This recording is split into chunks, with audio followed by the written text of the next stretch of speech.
Assalamualaikum warahmatullahi wabarakatuh. Bismillahirrahmanirrahim. Sahabat-sahabatku, Musbah pernah bercerita tentang Abdullah bin Ubay bin Salul, seorang munafik, di mana dia mempunyai dendam kepada Rasulullah. Karena itu dia mencoba untuk memfitnah Rasulullah, untuk mencoba untuk mengadu domba sehingga Rasulullah ingin dijatuhkan. Itu dimulai ketika ia merasa punya dendam kepada Rasulullah, di mana ia bercita-cita untuk menjadi penguasa bagi suku Hazrat dan Aus. Akan tetapi setelah kedatangan Rasulullah dan mendamaikan dua suku itu, maka suku-suku tersebut mulai memerhatikan Rasulullah dan mulai mengabaikan Abdullah. Dari itulah Abdullah bin Ubay ini merasa bahwa biang keoknya, biang geladinya adalah Rasulullah, sehingga mereka semua tidak lagi memperhatikan Abdullah bin Ubay. Kemudian Abdullah bin Ubay di depan Rasulullah masih bersikap baik, bersikap sangat manis, tetapi di belakang Rasulullah itu sebaliknya, bagaikan orang yang berkepala dua, baik di depan tapi jahat di belakang.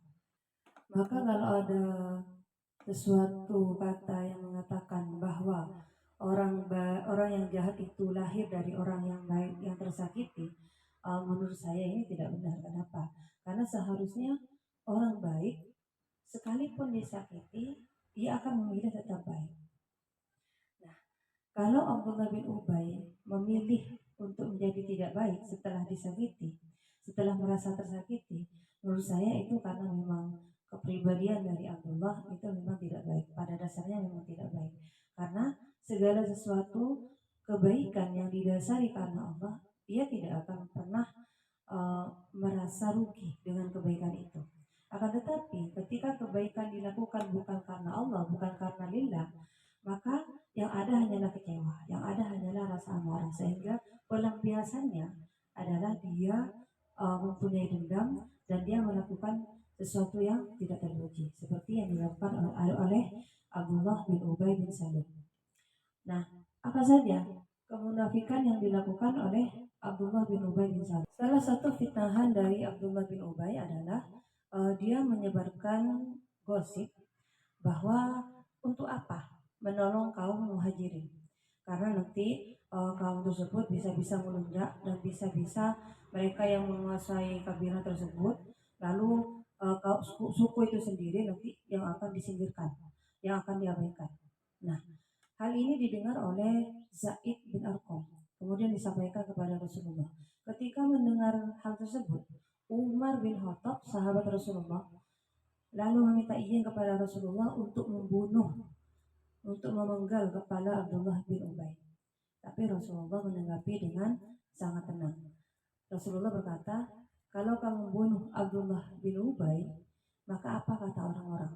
Mereka akan berkata bahwa Rasulullah membunuh sahabatnya. Karena kita tahu sendiri bahwa Abdullah bin Ubay ini memang benar-benar manis sekali kalau di hadapan Rasulullah. Tetapi hal itu berbanding terbalik ketika ia sudah tidak berada bersama Rasulullah. Lalu yang kedua adalah fitnahan yang dilontarkan kepada Aisyah dan Sofwan, di mana ketika itu Aisyah tertinggal rombongan dan ditemukan oleh Sofwan. Kebetulan Sofwan ini adalah pemuda yang sangat tampan sekali, sangat gagah. Kalau zaman sekarang apa namanya, lelaki yang diidam-idamkan. Pun begitu, Aisyah adalah wanita cantik dan juga cerdas.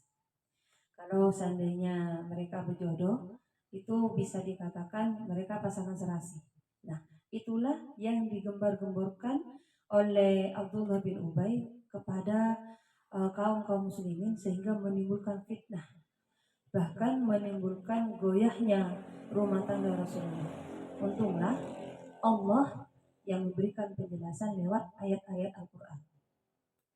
Selain itu, kemunafikan yang dilakukan oleh Abdullah bin Ubay itu juga terjadi ketika perang Uhud, di mana di perang Uhud itu pasukan muslimin itu berjumlah 700 pasukan. akan menghadapi kaum kafir Quraisy yang jumlahnya banyak. Lalu Abdullah bin Ubay ini terang-terangan memprovokasi mereka bahwa agar mereka tidak ikut dalam perang. Sehingga kenapa? 300 dari pasukan tersebut mengundurkan diri dan memilih untuk tidak ikut perang dalam perang Uhud tersebut. Itu dikarenakan Abdullah bin Ubay menjadi provokator di antara mereka, melemahkan semangat dan daya juang mereka. Nah, sampai-sampai anaknya ini dari saking sungkannya kepada Rasulullah mengatakan, "Ya Rasulullah, biarlah saya yang bunuh ayah saya sendiri. Kalau memang benar ia melakukan berbagai macam kejahatan." Tapi Rasulullah berkata kepada anaknya, "Wahai Abdullah, berbaktilah engkau kepada ayahmu, karena dia itu adalah masih ayahmu, masih bapak darah darah dari dia itu masih mengalir di tubuhmu." Lalu ketika Abdullah bin Ubay ini sakit, anaknya Abdullah ini yang sangat soleh ini meminta kepada Rasulullah agar Rasulullah menjenguk Abdullah bin Ubay. Rasulullah sebenarnya uh, sangat tahu sekali kelicikan-kelicikan dari Abdullah bin Ubay. Tetapi Rasulullah merasa sangat sungkan sekali dengan anaknya yang bernama Abdullah ini. Kenapa? Karena anaknya ini benar-benar sangat soleh, benar-benar sangat mentaati Rasul. Daya juang untuk jihad fisabilillah ini sangat besar. Karena itu Rasulullah sangat sungkan sekali dengan Abdullah, anak dari Abdullah bin Ubay ini. Kemudian Rasulullah mengunjungi Abdullah bin Ubay. Setelah mengunjungi Abdullah bin Ubay, lalu Abdullah bin Ubay ini ketika sedang dalam masa kritis, masa dia itu akan menghadapi sakaratul maut, dimintalah jubah Rasulullah. Ini orang benar-benar ngeselin banget ini. Sudah dirinya pada waktu hidup, pada waktu dia masih sehat, suka memfitnah Rasul, suka jadi provokator di antara kaum muslimin. Lah, mau mati dia masih mau minta pakaian Rasul untuk menyelamatkan dirinya. Lalu Rasulullah mengiyakan permintaan dari Abdullah bin Ubay. Ia menyanggupi permintaan dari Abdullah bin Ubay dengan memberikan jubahnya. Pada waktu itu banyak sahabat-sahabat Nabi yang sangat kesal sekali dengan Abdullah bin Ubay, sampai mempertanyakan tindakan dari Rasulullah. Kenapa sampai memberikan pakaiannya kepada orang yang benar-benar sudah jelas-jelas dia munafik, sudah jelas-jelas dia itu adalah seorang provokator. Tetapi Rasulullah berkata bahwa dia masih memandang anak dari Abdullah bin Ubay yang bernama Abdullah ini, masih menghormati Abdullah sebagai orang yang soleh. Itu yang pertama. Yang kedua, jawaban Rasul adalah bahwa tidak mungkin Allah itu membebaskan Abdullah bin Ubay yang seorang munafik hanya karena pakaian dari Rasulullah. Karena Allah itu maha sangat adil. Bagaimanapun orang itu mau memungkiri kejahatannya, mau beralasan bagaimanapun, tetapi di hadapan Allah, Allah sangat tahu sekali, sangat adil sekali dalam memberikan balasan. Karena itu dalam surat At-Taubah ayat 68 itu sudah dikatakan, yaitu A'udzu billahi minasyaitonir rajim. Bismillahirrahmanirrahim. Wa'adallahu al-munafiqina wal-munafiqati wal-kuffara nar jahannam khalidina fiha ya hasbuhum wa la'anahumullahu wa lahum adzabun muqim. Shadaqallahul azim. Yang artinya Allah itu menjanjikan kepada orang-orang munafik laki-laki dan perempuan dan orang-orang kafir itu dengan neraka jahanam. Mereka akan kekal di dalamnya. Cukuplah neraka itu bagi mereka. Allah melaknat mereka dan mereka mendapatkan azab yang kekal. Dari ayat ini sudah sangat jelas sekali bahwa orang-orang munafik, orang-orang yang kafir itu pasti akan dapat balasan dari Allah. Tidak mungkin tidak akan mendapatkan balasan. Sekalipun orang itu sudah berusaha semaksimal mungkin untuk menutupi kejahatannya, untuk sebagaimana, walaupun orang itu beralasan eh, agar dirinya itu terlindung dari api neraka. Dia mencoba untuk berlindung dari api neraka dengan berbagai macam hal, seperti yang dilakukan oleh Abdullah bin Ubay, karena dia sudah merasa dirinya itu memang benar-benar sudah banyak salah kepada Rasul, tetapi tidak ingin masuk neraka, makanya meminta pakaian Rasul agar nanti ketika dia itu diwafatkan, ketika dia mati, ketika dia di dalam kubur, dengan memakai pakaian Rasulullah, dengan menjadikan pakaian Rasulullah sebagai kafannya, maka malaikat itu tidak akan menanyai dia, tidak akan menyiksa dia. Tapi kata Allah, Allah sudah menjanjikan di dalam Al-Quran, dan itu tidak akan pernah luput dari itu semua. Allah tidak akan pernah berbohong. Makanya katanya Rasulullah, aku memberikan pakaian itu ya karena permintaan dari Abdullah bin Ubay, tetapi itu tidak akan pernah menjadikan alasan Allah untuk tidak menghisap, untuk tidak menyiksa Abdullah bin Ubay karena dosa-dosanya.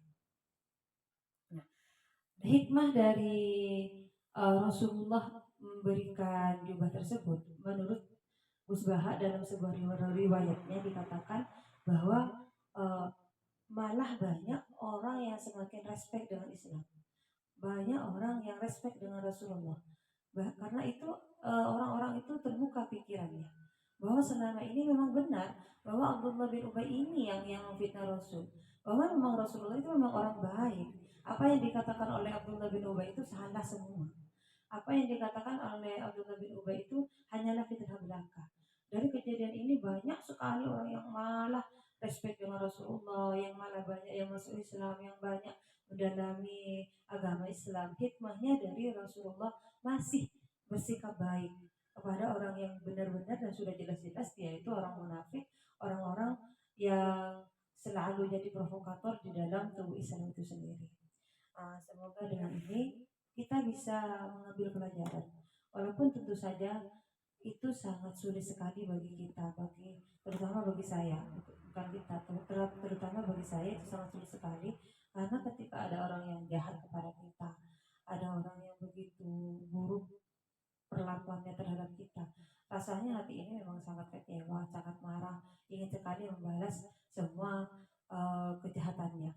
Bahkan kalau saya berpikir, kebahagiaan saya ketika melihat orang yang berbuat jahat kepada saya itu bukan kalau dia itu ngasih-ngasih ke saya, bukan, tetapi adalah ketika dia juga mendapatkan balasan yang setimpal dengan dirinya, bahkan lebih dari itu adalah karena lemahnya hati, karena masih hati ini masih apa namanya ya, masih belum kuat iman itu. Karena itu saya pribadi masih mencoba, masih berlatih untuk bisa memaafkan orang-orang yang tidak baik terhadap kita. Dan semoga kita semua bisa seperti itu, bisa meniru Rasulullah, sekalipun dikecewakan bagaimanapun, kita tetap memilih menjadi orang baik, tidak memilih menjadi orang jahat, tidak memilih menjadi orang yang buruk. Wallahu a'lam bishawab. Wassalamualaikum warahmatullahi wabarakatuh.